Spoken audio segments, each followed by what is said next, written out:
It's up to you if you're going to put in effort to do all that work.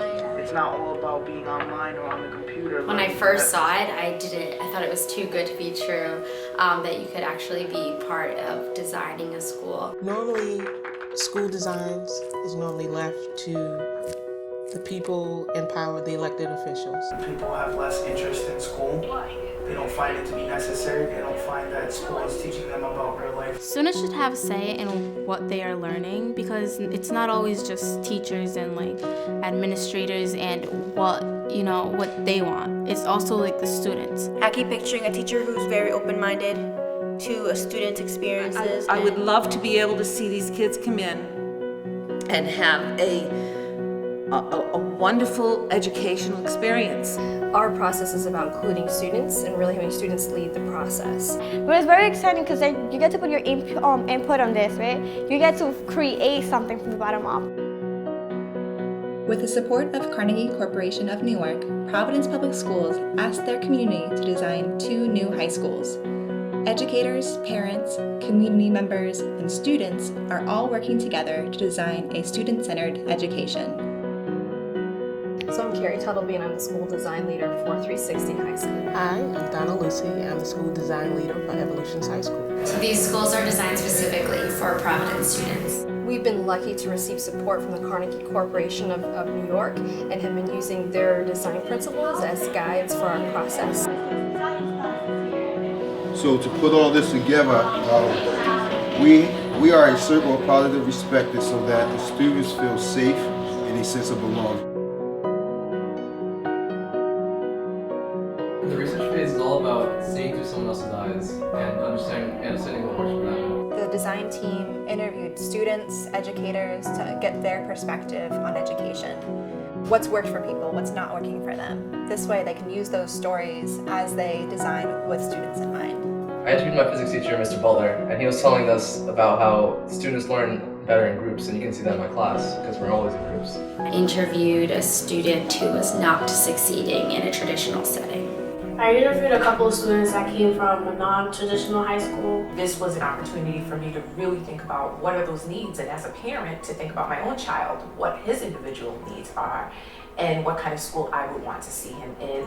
I definitely feel like being exposed to different environments just gives you a better idea of what your school would look like or what you want it to look like. The school visits have been a really good opportunity to grab ideas we may like or see things that we may not want. It's good to see the things that we don't want and the things that we do want. Given the stories that we've heard, what does this mean for the school that we create? What are those core values that we have to hold on to throughout the process? The reflect phase is all about identifying what's important to students and what we really need to focus on. It's important for us to establish an institution where students don't feel as if they're just going to school and they're a number and they need to get these grades, or they need to get these assignments done, but an environment where teachers actually care about them. They care about their progress. They care about them. Students having personalized education is important because it really motivates students to do well in school. Like if a student thinks that that they're not doing it just because the school is telling them to, they're doing it because they want to. I feel like that they want to do better and they strive to do better.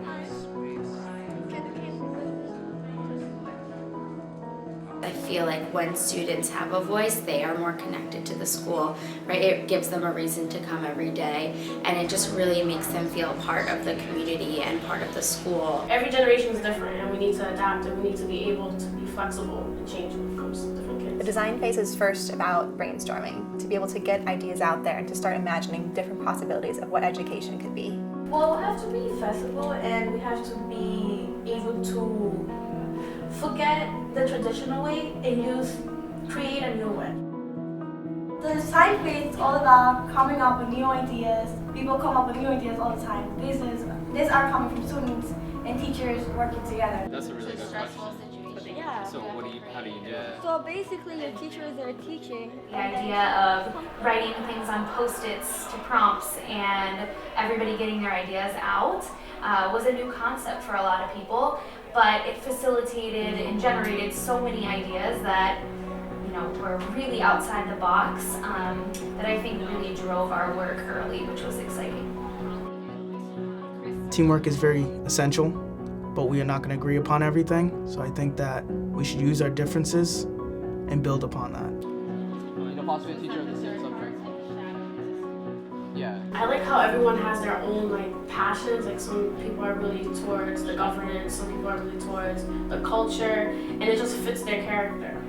You could just tell you grasp this model, you go for it, and we all are adaptable. Even though we all come together as a team, at the end, it's all one big puzzle piece that just fits perfectly. We rely on feedback from community members, educators, parents, and people in our advisory group and steering committee.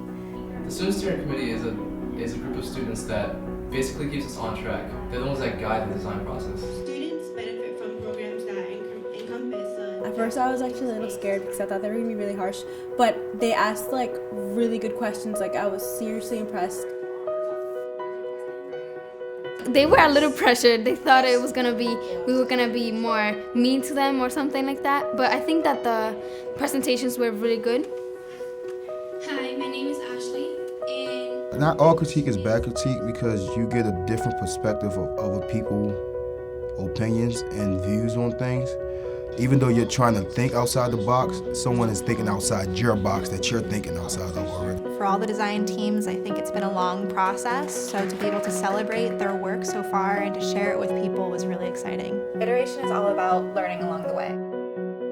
I'm definitely excited for the next part of the process. I'm really interested in working more on the logistics and the nitty-gritty, really working to flesh out the ideas that we've had. There's some opportunity and Some people were wondering about how realistic some of our ideas were, and this is going to be our chance to flesh those concepts out.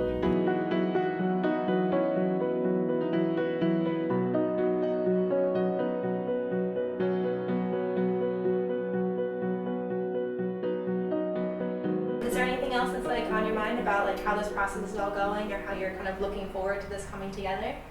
Well, I'm super excited to just see the ad.